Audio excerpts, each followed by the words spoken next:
Assalamualaikum warahmatullahi wabarakatuh. Kami dari kelompok 3 yang beranggotakan saya sendiri, Fitriana Lestari, Muhammad Ramadhani Idris, Nur Fatimah, Farah Yulia Syafrida akan mempresentasikan terkait sales kontrak dalam ekspor impor. Yang pertama ada pengertian sales kontrak adalah kesepakatan atau dokumen persetujuan antara penjual dan pembeli mengenai hak dan kewajiban eksportir dan importir. Selanjutnya ada isi sales kontrak. Yang pertama ada jenis dan nomor kontrak, nama dan alamat seller, nama dan alamat buyer, jenis dan mutu barang yang diperjualbelikan, cara penyerahan dan pengiriman barang, harga satuan dan total barang, kualitas barang, toleransi atas kualitas dan harga barang, cara kemasan, asuransi, klaim dan cara penyelesaiannya, dokumen yang dipersyaratkan, dan cara pembayarannya. Selanjutnya ada price and delivery term. Yang pertama ada total harga dinyatakan pada saat kontrak dan toleransi kenaikan harga jika terdapat kejadian tertentu. Yang kedua ada kontrak tersebut juga harus menentukan mata uang di mana pembayaran harus dilakukan. Fluktuasi valuta asing dapat mempengaruhi keuntungan perusahaan. Yang terakhir ada klausa yang dimasukkan pula dalam kontrak adalah tentang tanggal dan cara pengiriman barang. Selanjutnya ada quality, performance, and liability. Yang A ditentukan dalam kontrak standar barang atau kinerja yang harus dipenuhi dan memberikan jaminan dapat diuji secara objektif. Yang B dicantumkan jenis kerusakan yang dapat ditanggung oleh penjual. Yang C dijelaskan pembatasan tanggung jawab dari kualitas produk atau kinerja. Yang selanjutnya ada pengertian pajak dan bea cukai. Pajak adalah pungutan wajib yang bersifat memaksa tanpa ada balas jasa secara langsung.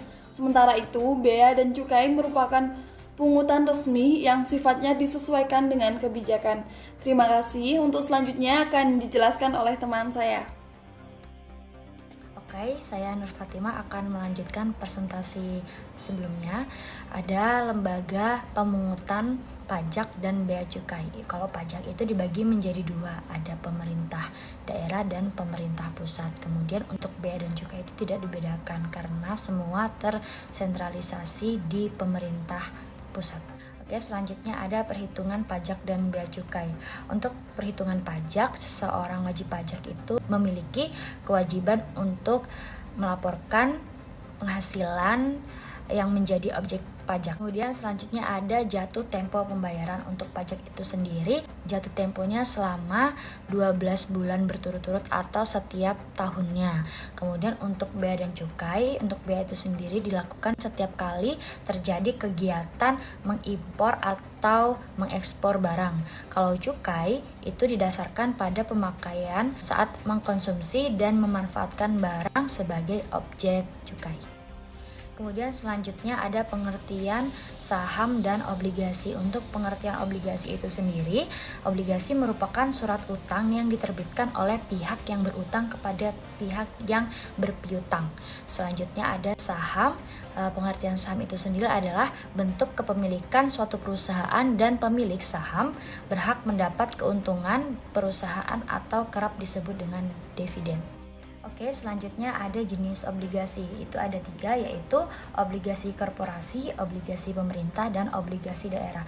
Untuk obligasi korporasi itu merupakan surat utang yang diterbitkan oleh korporasi atau perusahaan baik berupa BUMN maupun korporasi lainnya. Untuk obligasi pemerintah yaitu surat utang yang dikeluarkan oleh pemerintah, korporasi, atau pihak lain dalam rangka mendapatkan pendanaan. Selanjutnya ada obligasi daerah, yaitu merupakan surat utang yang diterbitkan oleh pemerintah daerah yang bertujuan untuk membantu pemerintah daerah dalam melakukan pembangunan. Saya akan menjelaskan yang pertama yaitu kekurangan obligasi. Kekurangan obligasi di sini ada 3. Yang pertama yaitu risiko likuiditas, risiko maturitas, dan risiko default. Risiko likuiditas yaitu meski surat utang pemerintah lebih aman, bukan nggak mungkin loh obligasinya kurang liquid. atau susah untuk dijual kembali di pasar sekunder karena jarang ada investor yang mau. Yang kedua yaitu risiko maturitas. Di sini semakin lama jatuh tempo obligasi, semakin tinggi risiko tersebut. Yang ketiga yaitu risiko default yang hanya terjadi pada obligasi koperasi. Beberapa dari jenis obligasi koperasi gak dijamin pemerintah. Nah, investor harus menyadari risiko default atau gagal bayar seandainya perusahaan bangkrut. Kemudian obligasi berdasarkan nominalnya di sini ada dua. Yang pertama yaitu obligasi konvensional, yang kedua yaitu obligasi retail. Obligasi konvensional yaitu obligasi atau surat utang dengan nominal yang sangat besar, yakni kurang lebih 1 miliar rupiah per slotnya. Yang kedua yaitu obligasi retail. Obligasi retail adalah surat utang yang mempunyai nominal yang kecil, contohnya 1 juta rupiah. Kemudian berdasarkan bunganya ada 4. Yang pertama yaitu obligasi kupon, zero coupon bond, obligasi fixed, obligasi floating. Obligasi kupon merupakan surat utang yang secara berkala memberikan bunga kepada pihak investornya. Yang kedua yaitu zero coupon bond, yaitu surat utang tanpa bunga dan tidak harus dibayarkan secara berkala. Yang ketiga yaitu obligasi fixed atau kupon tetap. Jenis obligasi ini memiliki penawaran obligasi dengan tingkat suku bunga yang bernilai tetap hingga waktu jatuh tempo surat utang tersebut tiba. Yang ketiga yaitu obligasi floating atau kupon mengembang. Kupon yang ditawarkan oleh jenis obligasi ini bisa berubah nilainya tergantung dengan indeks pasar uang. Kemudian berdasarkan karakteristik obligasi. Karakteristik obligasi di sini ada 4. Yang pertama yaitu nilai obligasi, di mana nilai obligasi atau portfolio obligasi merupakan jumlah uang yang dipinjam oleh perusahaan dan dilunasi sebelum jatuh tempo. Yang kedua yaitu tanggal jatuh tempo. Tanggal jatuh tempo ditentukan berdasarkan kapan obligasi diterbitkan dan biasanya memiliki jangka waktu bisa 1 sampai 10 tahun. Kemudian yang ketiga yaitu principal dan coupon rate. Principal rate adalah jumlah uang yang berkaitan dengan par value, redemption value, dan maturity value. Nominal tersebut dikeluarkan oleh pihak penerbit obligasi dan diberikan kepada pihak yang menerima obligasi tersebut. Yang keempat yaitu waktu pembayaran. Kupon atau tingkatan bunga obligasi harus dibayarkan oleh penerbit secara berkala sesuai dengan kesepakatan yang telah dibuat sebelumnya. Kemudian yaitu pasar obligasi. Di sini pasar obligasi merupakan efek yang bisa diperdagangkan untuk melakukan transaksi obligasi. Di sini ada 2 pasar obligasi. Yang pertama yaitu primer dan sekunder. Yang pertama yaitu pasar primer, merupakan tempat perdagangannya obligasi saat mulai diterbitkan. Salah satu persyaratan transaksi di pasar primer ditetapkan ketentuan pasar modal adalah obligasi harus dicatatkan di bursa efek untuk dapat ditawarkan. Yang kedua yaitu pasar sekunder, merupakan tempat diperdagangkan obligasi adalah diterbitkan dan dicatatkan di BEI. Nama saya Muhammad Ramadhani Idris, NPM 21901081191. Perbedaan saham dan obligasi. Perbedaan saham dan obligasi adalah pemilik saham memiliki hak atas keuntungan perusahaan dan juga hak suara. Sedangkan obligasi, pemilik hanya berstatus sebagai pemberi utang.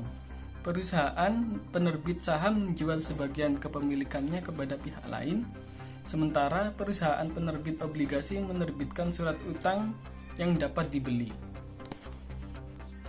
Selanjutnya yaitu applicable law and dispute settlement, hukum yang berlaku dan penyelesaian sengketa. Arbitrase adalah penyelesaian sengketa oleh arbiter berdasarkan kesepakatan. Arbiter adalah orang-orang yang ditunjuk oleh para pihak atau oleh pihak ketiga yang gunanya untuk mengurus perselisihan tetapi tidak melakukannya di kantor hakim. Meskipun pada prinsipnya hanya lembaga peradilan yang berwenang mengadili sengketa, para pihak dapat bersepakat untuk mengajukan sengketa tentang hak-hak tertentu kepada keputusan arbiter. Setiap orang perseorangan, asalkan ia memiliki kapasitas hukum, dapat diangkat sebagai arbiter. Arbiter atau pengadilan sipil. Dalam penyelesaian sengketa, tidak semua sengketa tunduk pada arbitrase berdasarkan hukum. Perselisihan tentang hak-hak yang tidak dimiliki para pihak secara bebas tidak tunduk pada arbitrase. Contohnya adalah kasus seperti perceraian dan kebangkrutan. Kasus-kasus seperti di atas tersebut masih harus dibawa ke pengadilan sipil. Selanjutnya yaitu untuk prosedur arbitrase. Yang pertama, majelis arbiter atau pihak arbiter akan ditunjuk dan disepakati oleh para pihak. Yang kedua, majelis arbitrase akan memberikan kedua belah pihak kesepakatan untuk mempresentasikan dan menjelaskan posisi mereka, dan untuk itu mengomentari pula posisi masing-masing dan pada semua dokumen dan informasi lain yang telah dibawa ke dalam sengketa. Proses arbitrase juga dilakukan dengan cara yang disepakati oleh para pihak.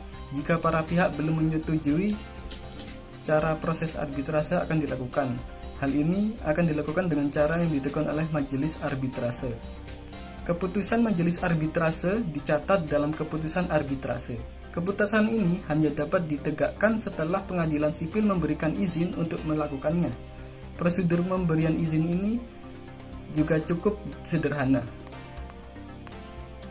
Keuntungan arbitrase yaitu dapat menentukan sendiri siapa yang mereka anggap cukup ahli untuk menyelesaikan setiap sengketa.